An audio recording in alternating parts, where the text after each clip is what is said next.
Good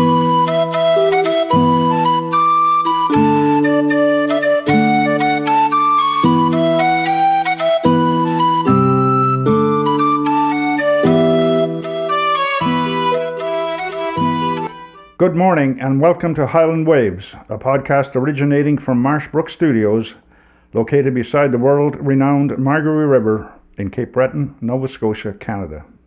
At Highland Waves, we feature stories about the people, the places, and the visitors to Inverness County. I am Pat Wall, your host.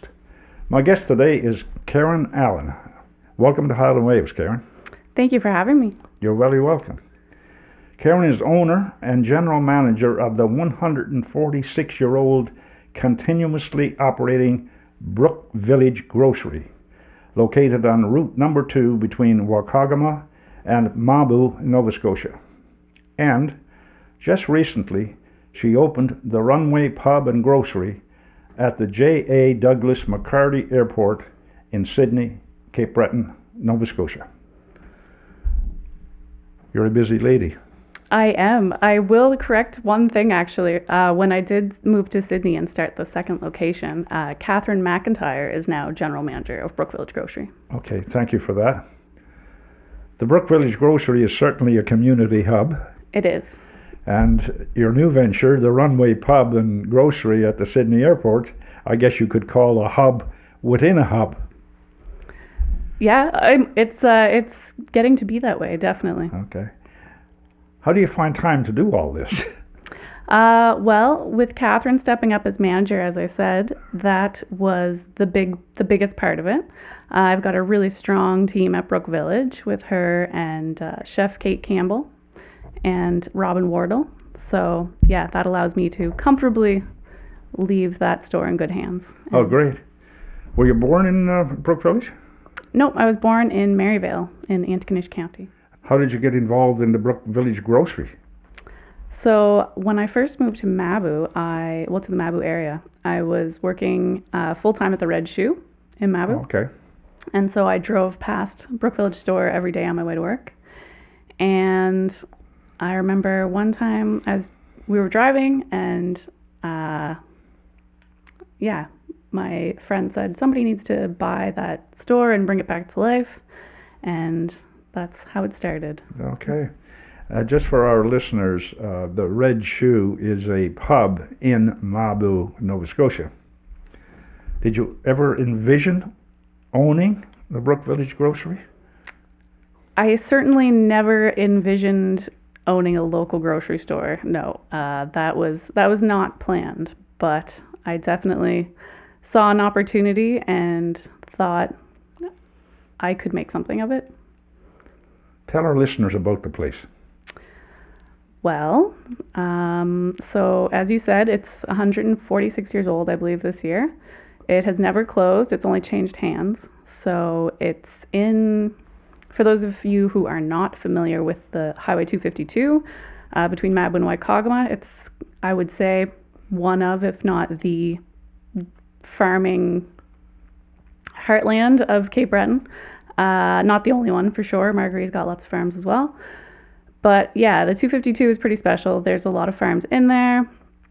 It's very rural. There's not much else in Brook Village besides houses and farms. And yeah, it's just your classic rural general store. How many staff do you have? 3 full-time and 1 to 3 part-time, depending on the season. Are they all local people as well? Yeah. Okay. I read you provide everything from cheeses to Asian food to rubber boots. That's true. What are some of your most popular products? We sell a lot of animal feed to the local farmers, and not so local. People come from all over Inverness to get their animal feed. So I would say, yeah, feed, and our cheese counter is extremely busy. It's got the best cheese selection in Cape Breton. So I would say those are our 2 main things that people come for. And our baking now has really taken off. Okay. Do you provide meals that are prepared for cooking, or do you provide cooked meals for takeout? Yep, so we have a range of gourmet grilled cheese sandwiches that are popular, our giant soft pretzels and other baked goods. And so Chef Kate just started with us in December. So she's adding a lot of new offerings as well. So since she started, she's been doing things like homemade soups that you can take home, and chutneys, jellies. What else? She just started doing salads, potato salads and stuff to take and enjoy. Perhaps the most important service the grocery provides is the social part, a place where people come and catch up and find out what's going on in the neighborhood. Can you expand on that a little? Sure, yeah. I think it's always been, as you said, very central to the local community. I know, outside of, say, church, I've heard from a lot of the local, especially older demographic, that they don't have a lot of opportunities to socialize sometimes, or they didn't, especially during COVID. And so stopping in Brook Village and seeing people there was really important for people. It's pretty much every time, every day you'll see people who interact and they'll say, "Oh, I haven't seen you for so long," and they stay and they catch up. And yeah, I mean, and then we have, the moms locally that call us and say, "Oh, like so and so forgot his hockey bag. Can I leave it at the store and he'll pick it up after school?" So yeah, we really, do what we can to keep people happy. Yeah. It's sort of a way station as well. Yeah. Yeah, exactly. You also have a humidor. Yep. And there's not many of those in Cape Breton. There's not. When we talk about social, is it used frequently? So it's definitely a seasonal thing, like so many other things in Cape Breton. So a lot more cigars are sold during the summertime, when it's much more pleasant to sit out and enjoy one. But also, we have the people coming in to golf, and so they're more likely to come make the trip and grab some cigars. So it's a tough one because you can't really advertise. You can't. It's illegal to advertise. That's true. So, it's all word of mouth, basically. Okay. You mentioned earlier about COVID. Did that have a big impact on your business?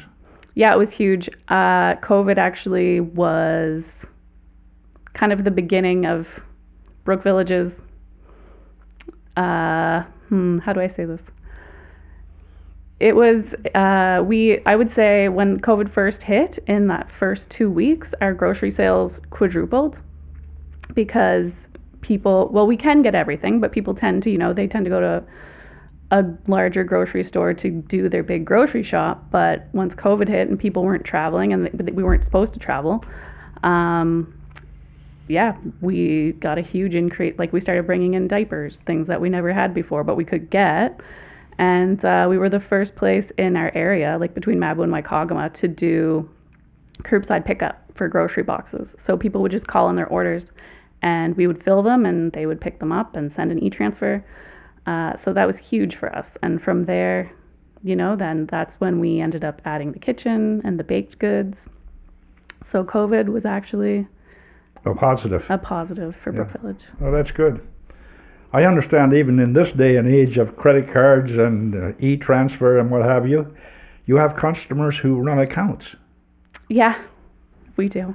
Not too many, and we're not taking new account holders, but yeah, there's still a few. Why is that? What's the reason for that? Well, it's one of those things that was always done that way in that store. And certainly the accounts are one of those things that, say, I would have learned how to do from the previous owner, and then he would have learned from the previous owner before him. And it's all local families, mainly local farm families who run them. And I mean, as long as they're paying them on time, there's been no reason to tell them they can't keep running them. What is the approximate size of the population you serve in Brook Village? Oh gosh, Brook Village isn't very big at all. I would say maybe... Your catchment area? So I would say there's maybe 500 people in Brook Village, but it's not just Brook Village customers that we see. We have regulars from Mabou, from Glencoe, Cheticamp, Margaree, even Bedeck, even Sydney. People will make a day of, taking a trip down here, going to Sky Glen Creamery, going to the Dancing Goat, going to the farmers market in Maboo. So we're lucky to be kind of tied in with that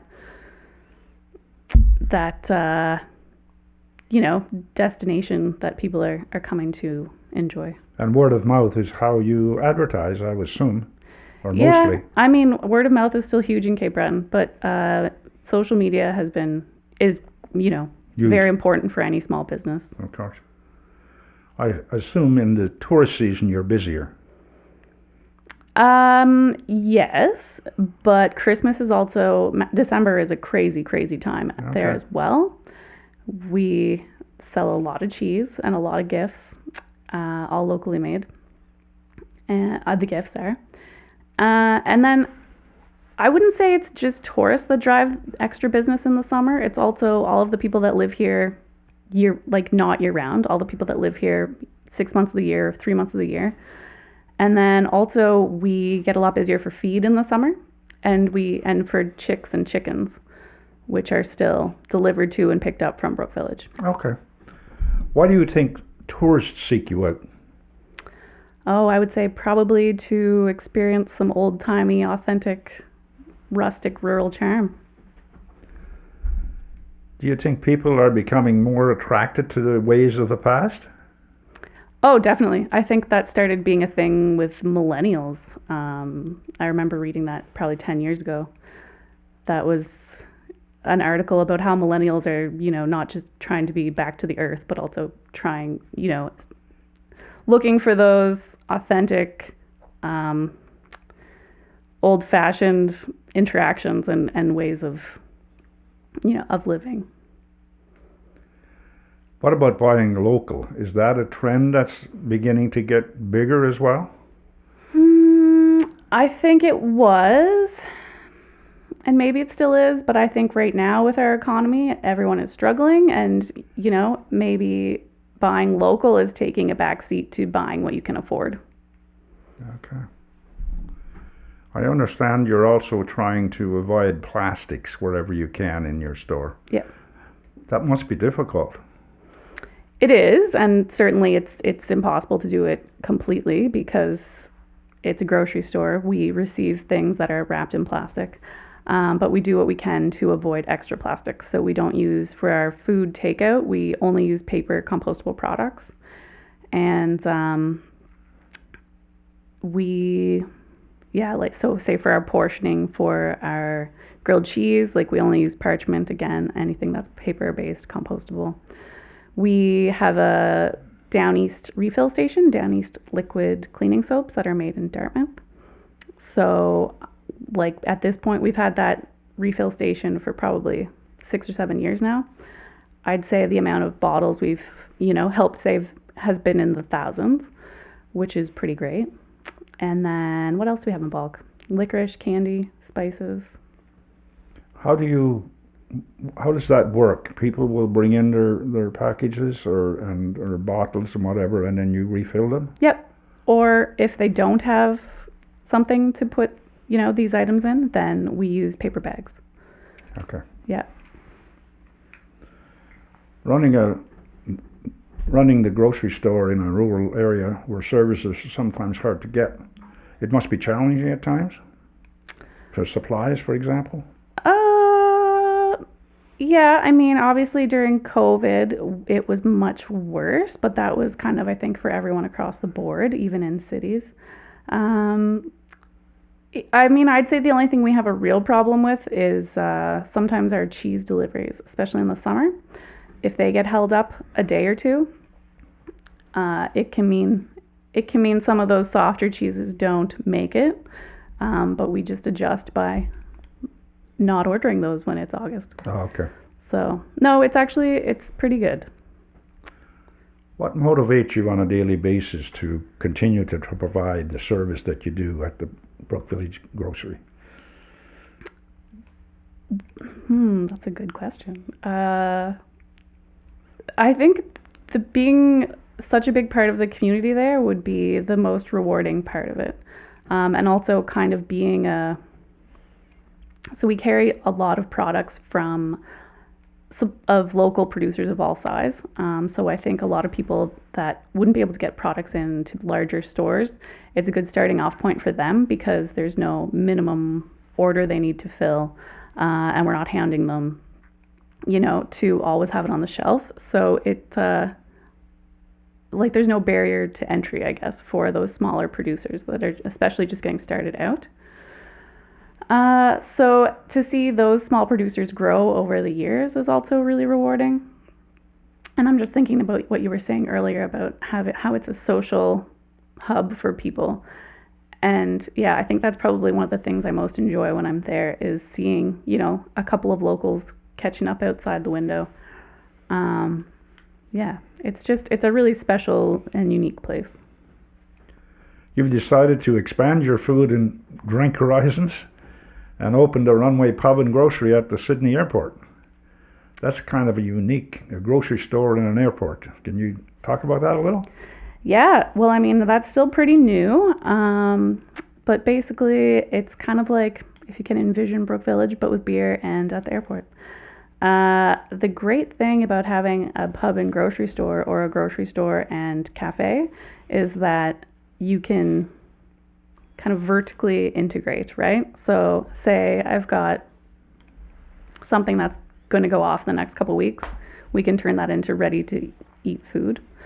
So it's a neat little business hack I've figured out over the years.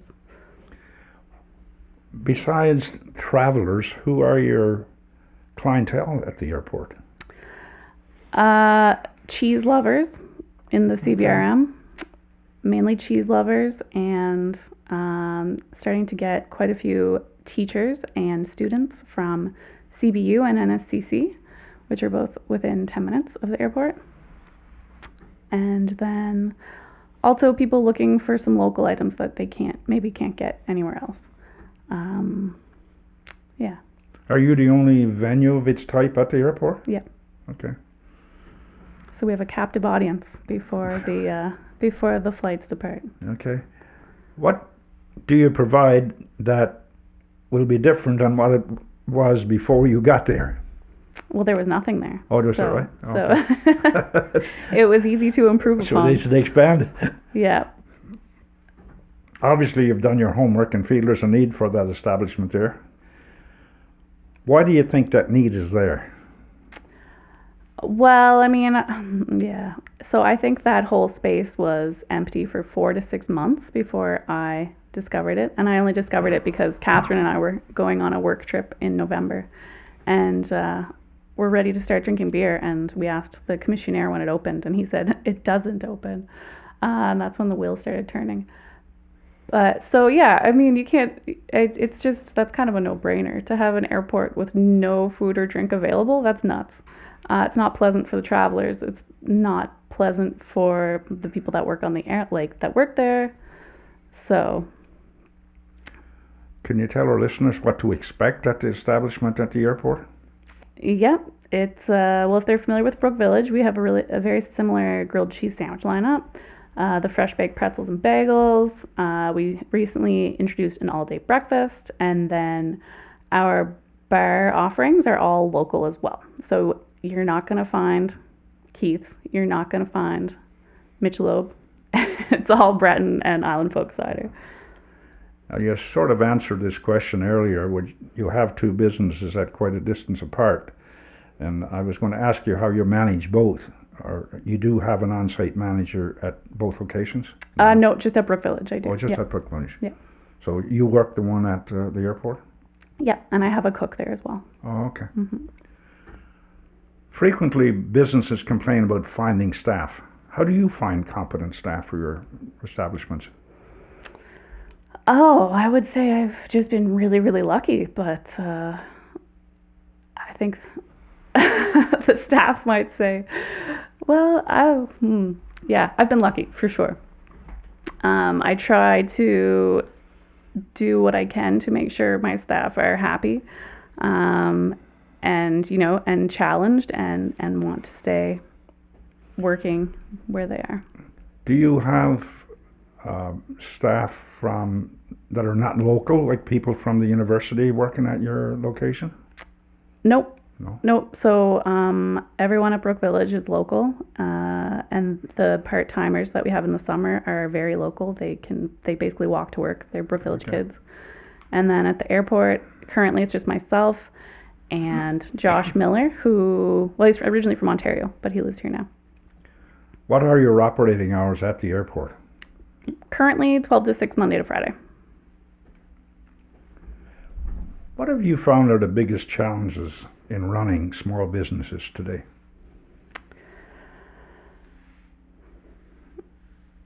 Well, I think, okay, so that would be one of the many things that is surprisingly different between both locations. But definitely kind of advertising, getting the word out there. Brook Village has been going under my ownership for I think 8 years now. So, it's word of mouth is huge. Like most people in Inverness at least have heard of it. The airport, I am definitely struggling with brand awareness there. So that would be a big one, top of mind. Yeah. How are you dealing with that particular part?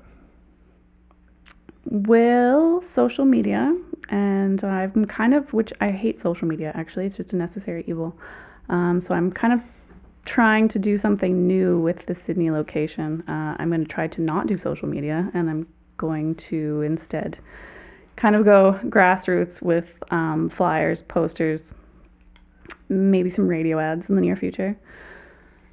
Because I do think that as useful as it has been, people are really starting to, if not leave social media, then to tune it out because there's so much content on there that it's really easy for your messages to get lost. What about the airport administration? Are they helpful in that regard?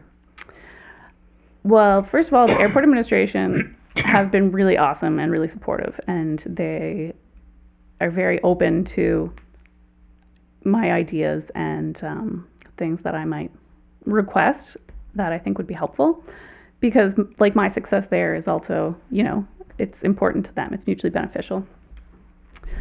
I would say in terms of advertising, that hasn't been something we've worked on together yet, but I think we will in the near future. How do you get the airlines on board? Like how do they recruit airlines to that airport? No, how do you make your passengers aware that you're there before they come here? In other words... Oh.